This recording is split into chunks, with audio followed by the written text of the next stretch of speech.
बाहाघर मोरठू जाइछि आज को 1.5 वर्ष हो गलानी तारकरे बुढ़ा बापा माँ दीटा कथा टिके मन पड़ुची कि मन पड़ुनी तार मो जन्म देइछि हेले को मन कर होउ गइना तार टिके हेले मन पड़ुनी कि बहुटार भी टिके हेले मन पड़ुनी भुवनेश्वर रही बड़ घर कर स्त्री को पाइला परे बुढ़ा बुढ़ी दीटा कथा कहीं मन पड़ आजिकल यही को नुआ कथा जे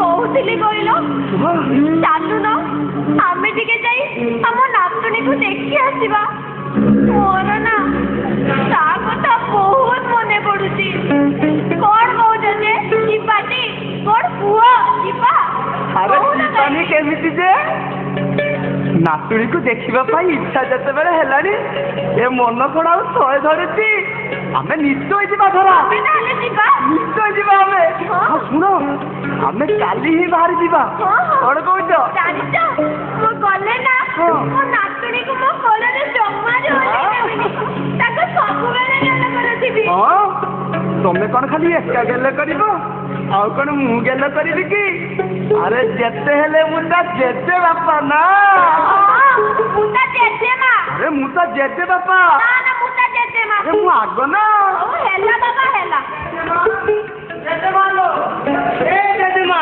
कौन हेला कि रे बाबा काई कि ना कोडी निया लागि होला ना कोन अले निया लागिवो काई कि होरे टुका कानरे से दीटा को गोळे काई एंती बुलुचु तमे देखुछ धरा एडे बड़ टुकाटा हेलानी कानरे दीटा को गोळे मोबाइल टा को धरी जा सारा छई छई हेई बुलुची बालू दा कइती का ठीक ठीक देखिलो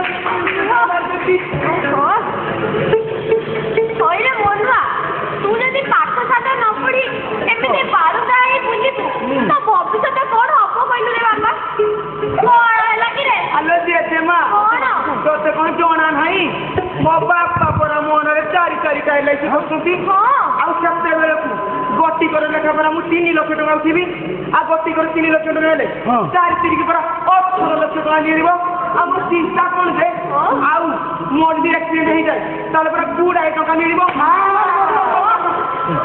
एटा सुवर्ण सुजोग मिलिछि तू सेया करि दे ताउटर कोटिकार होइला कना 4 तिरी की 18 होइबे तोते को मास्टर पाठ पढाइतिला हां रुवा तमे पुलांगार रुवा रुवा गमे ताकू मुंडरे बसै के छाड़ी देइछो अच्छी अरे मोनुआ ओदिना काली आमे भुवनेश्वर ना दादा बापू को जाउछु दादा बापू जाउछो कोटा पुरा बुडी काई मारिलो तू तो जानि छु नातुंडर जन्म हेबार 2 मास हो गला हेले ये देखिबा को भी जाई पालुनी तो दादा कहूतिला गारे एकुसिया करियो बिली से मन्ना करि देला कोन भाई मन्ना को लगे जे खाऊ अब बोली आसिना बनी हां ए मनुआ मजे देबा आमे दिजन तो खाली भुवनेश्वर जाउछु घर कुंचीटा रखिथिबो बापा हां रे मनुआ आ गुटे बड़ काम करिबु तोर पुनी की बड़ काम रहि गेला आमे तो जाउछु किछि दिन रहि के आछो तो बापाटा करारे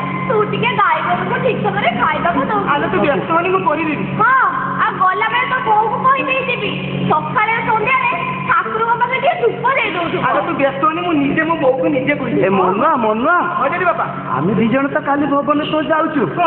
ତ ଦାଦାକୁ ଟିକେ ଫୋନ କରି କହିଦେଲେ ହୁଅନ୍ତାନି? ଟିକେ କହିଦେଲି ବାପା। ହ୍ୟାଲୋ ଦାଦା ପ୍ରଣାମ। ମୁଁ ମନୁଆ କହୁଛି। ଜେଜେ ବାପା ଆଉ ଜେଜେମା ତୁମ ପାଖକୁ ଯାଉଛନ୍ତି। ହଁ କାଲି ହିଁ ଯାଉଛନ୍ତି। ରହୁଛି ପ୍ରଣାମ। କଥା ହେଲା କି? ହଁ ଦେଖିଲ ଜେଜେ ବାପା ମୋ ମୋବାଇଲର କରାମତି ସବୁବେଳେ ଖାଲି ମତେ କୁହ ମୋବାଇଲ ଧରିକି ଗାଁରେ ଫେରିଆ ମାରୁଛି। ଦାଦା କହୁଛି ମୁଁ କହୁଛି ଫୋନ ଲଗିଲି କଥା ହେଇଗଲି। ଆଉ ତମ ବେଳେ ଚିଠି କି ଅନେଇ ବସିଥିବ ଯେ ନାଇଁରେ ମନୁଆ, ଚିଠି ଆସିବା ଡେରି ହେଲେ କଣ ହେଲା? ସେଥିରେ ଯୋଉ ଆନନ୍ଦ ଥିଲା ସେଗୁଡ଼ା ତୁ କୁଆଡେ ବୁଝିବୁ? ସେଇ ଚିଠିରେ କେତେ ପ୍ରେମ, କେତେ ବିଶ୍ୱାସ, କେତେ ଆତ୍ମୀୟତା, ସେଗୁଡ଼ା କଣ ସବୁ ଏଥିରେ ଅଛି? ଏଇଟା ପୁରା ଗୋଟେ ମିଛୁଆ ଯନ୍ତ୍ର। ଆରେ ଭଲ କରି ଚିନ୍ତା କରେ ବାପା, ଅପେକ୍ଷାର ଫଳ ପରା ମିଠା। ହଁ ଜେଜେ ବାପା ତମେ ସତ କହୁଛ। ଆରେ ଆମେ ଅଭିଘରକୁ ଯିବା ଯେ କଣ ତ କିଛି ନେଇକି ଯିବା ନା ନାହିଁ?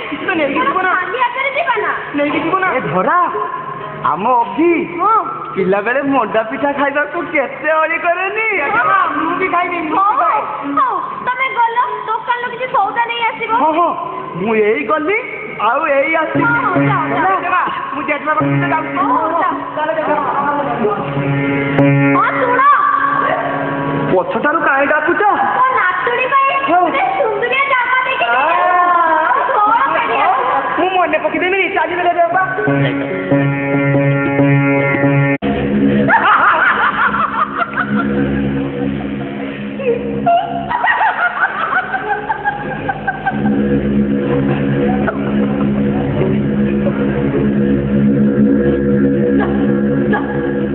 ଆଉ ଏଇଟା ମୋର ତୁ କାହିଁ ଖାଇବୁ ଯେ?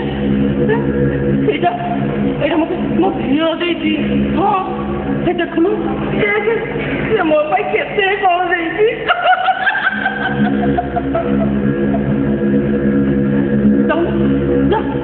ତୁ ତ ମାଲିକକୁ ମାଗି ଖାଇବୁ ଯେ।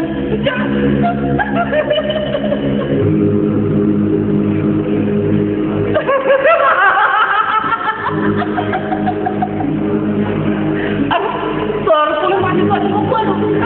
ତୁ ତ ବୁଲା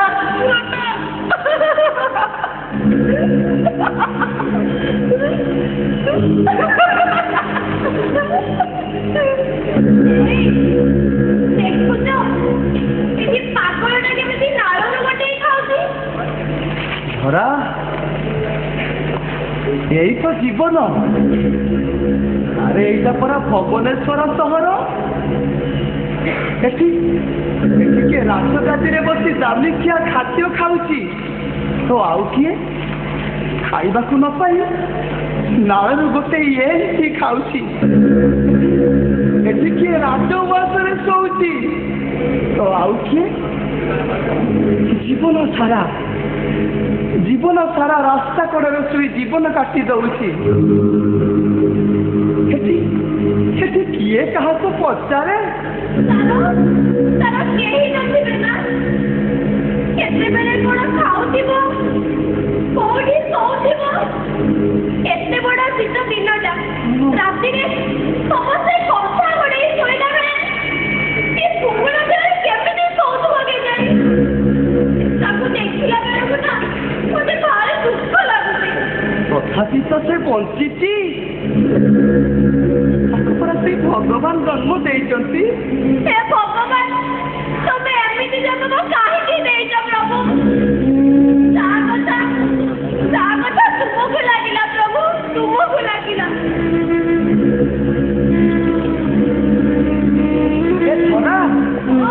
ଆମେ ପରା ପୁଅ ଘରକୁ ଯିବା। ହଁ ଯେ ହେଲେ ମୁଁ ତ ତା ଘରକୁ ବାଟଟା ଜାଣିପାରୁନି। କେତେ ଦିନ ତଳେ ଆସିଥିଲି, ଆଉ କଣ ମନେ ପଡୁଛି? ଆରେ ଆମେ ପରା ଅଫିର ଠିକଣା ଆଣିଛେ। କାହାକୁ ପଚାରିଦେଲେ ହବନି? ଅଫିର ଠିକଣାଟା ଶୁଣ। ମତେ ଭୁଲିଯିବ ତ, ତମ ବିନା ବଞ୍ଚି ପାରିବିନି। ଏଇ ତମେ ଗୋଟେ ଅଫିସର କରୁଛ? ନାଇଁ ତମକୁ ବିଶ୍ୱାସ କରିବି। ଏ ପୁଅ କଣ ହେଲା ଟିକେ ଶୁଣିବୁ ବାପା ଟିକେ ଠିକଣାଟା କହିଦେବୁ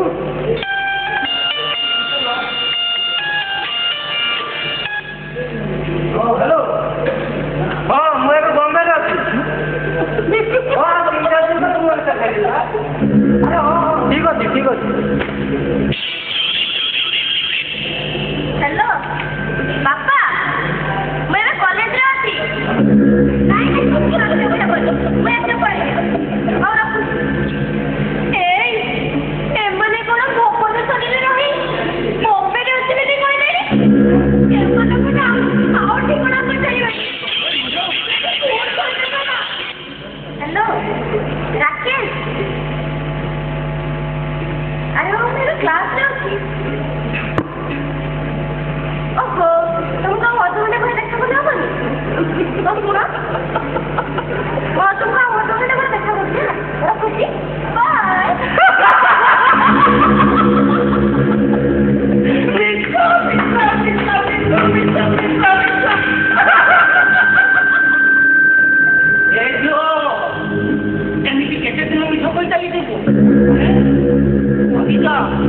କେତେ ମିଛ କହିବ କଥା ତୁ କହିଯା ତତେ ତ ଭଲ କରନ୍ତି ନା ତୁ ସେମାନଙ୍କୁ ଠକୁଛୁ ନାଇଁ ଲୋ ଝିଅ ତୁ ନିଜେ ଠକିଯିବୁ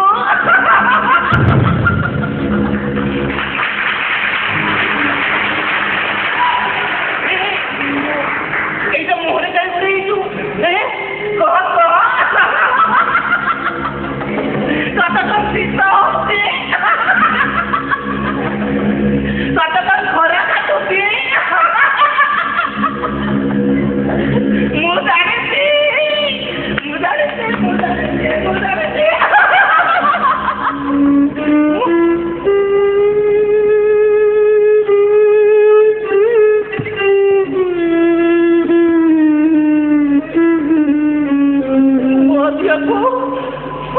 କେତେ କଣ ବୁଝାଏ ହେଲେ ସେ ମୋ କଥା ଶୁଣିଲା କି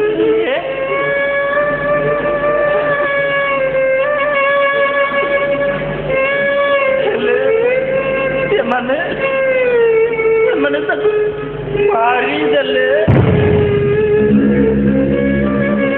ସେମାନେ ତାକୁ ମାରିଦେଲେ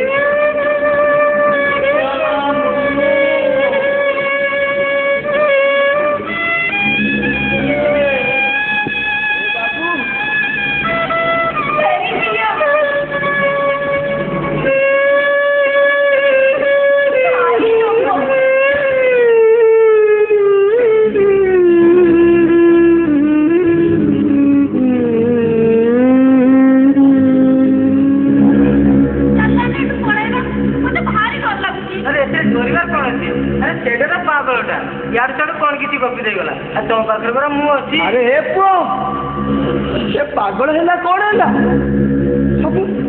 सब तो असली कथा ही कहि गला पुओ कौन हैला कि सुनिबो बापा कि सुनिबो कि ठिकनाटा कहि दबो हाँ ये सीधा जीव सामने गोटे पान दुकान पड़ो पान दुकान बाम हाथ गोटे गली अच्छी से गली में 4-5टा घर छाड़ी जो घर से घर हाँ रे पुओ हाँ रे बापा भगवान तते कोठी पर मारे नहीं थांतु मंगल करो बापा हमें एथरा आसु चलो